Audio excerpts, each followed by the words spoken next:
Zoe, hindi ko pinagsisihan na nakilala kita, anak. Natulungan ka, naprotektahan ka. Dahil mahal kita. Kahit anong sabihin mo, kahit paulit-ulit mo ang gustong pa bilang ama mo, mamahalin pa rin kita. Dahil anak kita. Patuloy kitang poprotektahan. Kaya sana, please, makinig ka sa akin. Makinig ka sa akin. Please, Zoe, umalis ka na.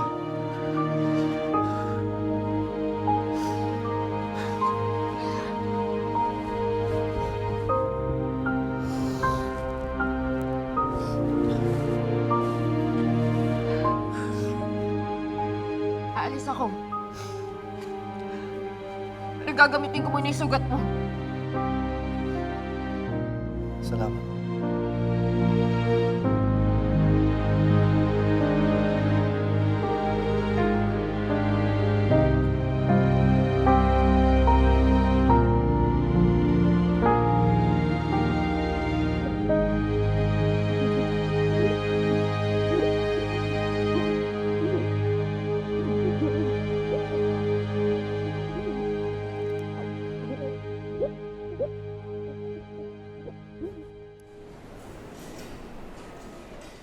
Talaga? Wala na si Doc Lindon? Kumpirmado. Wala na si Doc Lindon.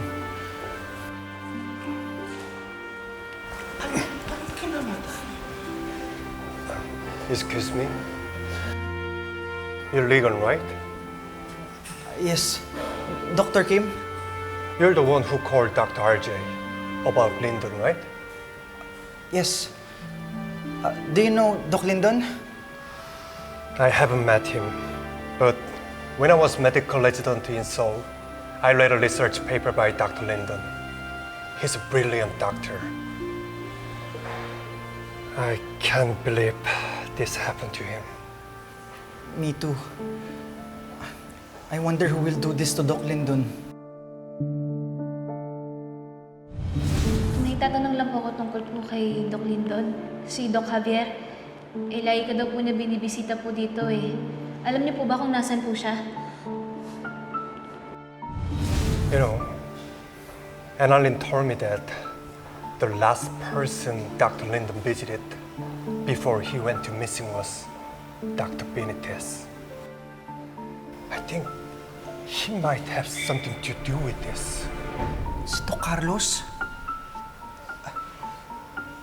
But why will Doc Carlos do this to Lindon?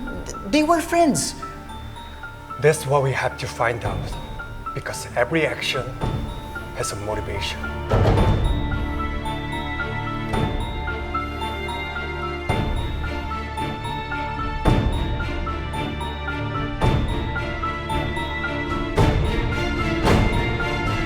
Salamat, anak, ha. Paggamot mo sa sugat ko. Wala yun. Ano ba kasi talagang goal mo? Bakit mo kinidnap si Annalyn? Ina-cancel na naman yung wedding. Ano bang gusto mo? Para saktan ba si Tita Lynette?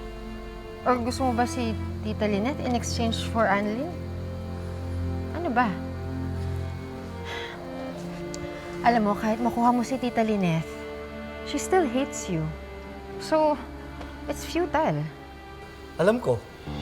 Pero hindi naman yun ang plano ko, eh. Anong plano mo? Kailangan maging okay kami ni Lynette. Para balikan niya ako, para mahalin niya ako. At doon ko kailangan si Annalyn. Alam mo, hindi alam ni Annalyn na ako ang kumidnap sa kanya. So papalabasin ko na ako ang magliligtas kay Annalyn sa mga kidnapper. Eh di siyempre, magkakaroon ng utang na loob sa akin si Lynette. Siyempre, babalikan niya ako. Tatanggapin niya ako. Dad, I don't think your plan will work. Alam mo ba na ikaw ang main suspect doon sa sunog sa wedding ni Tita Lynette? Eh, wala naman silang ebidensya, eh. Nakita ka ni Mami. Kaya nga lahat sila galit sa'yo eh. Kaya mo, madaling usutan yun. Dad, alam mo, sa tingin ko hindi mag-work yan. Yung plano mo na ikaw yung nagligtas kay Annalyn, wala maniniwala sa'yo. Wala! Bakit ba kontra ka ng kontra? Ayaw mo maging masaya? Dad, hindi naman sa kumukontra ako. Gusto ko tayong maging masaya. Pero, nilalatag ko lang yung mga facts. Hindi ko kailangan ng facts mo. Magtatagumpay ako sa mga plano ko.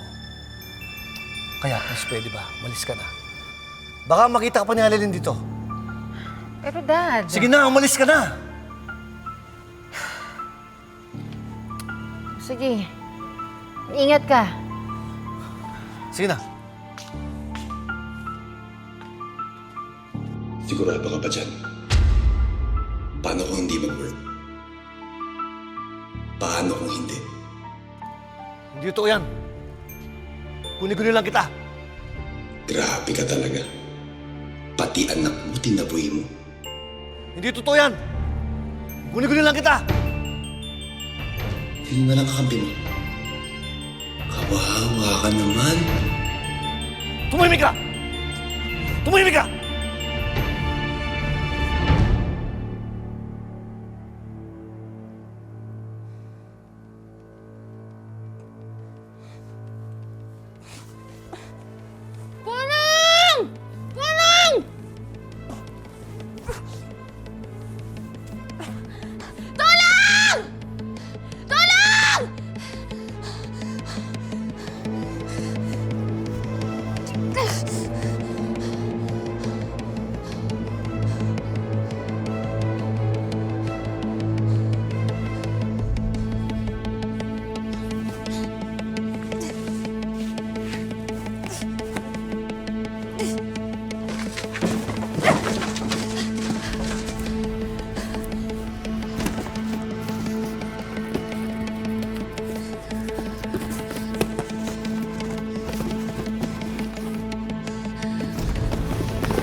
Diyosa,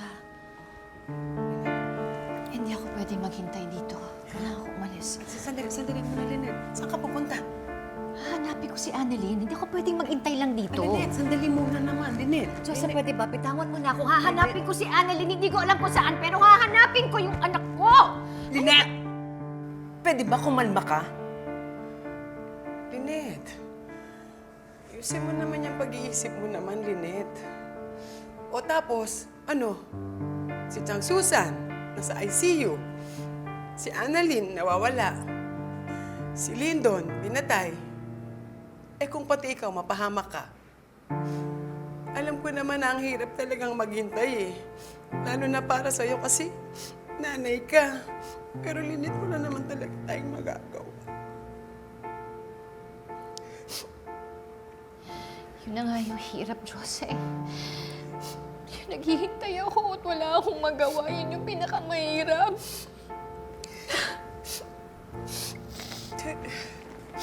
Pero mo may magagawa ka, Lynette. Alam mo kung anong gagawin mo? Simple lang. Magpapalakas ka. Magpapagaling ka. Para pagdating ni Annalyn, may lakas ka na, di ba?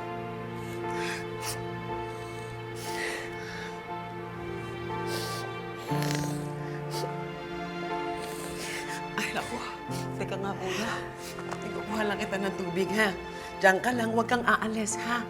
Kuha kita ng tubig.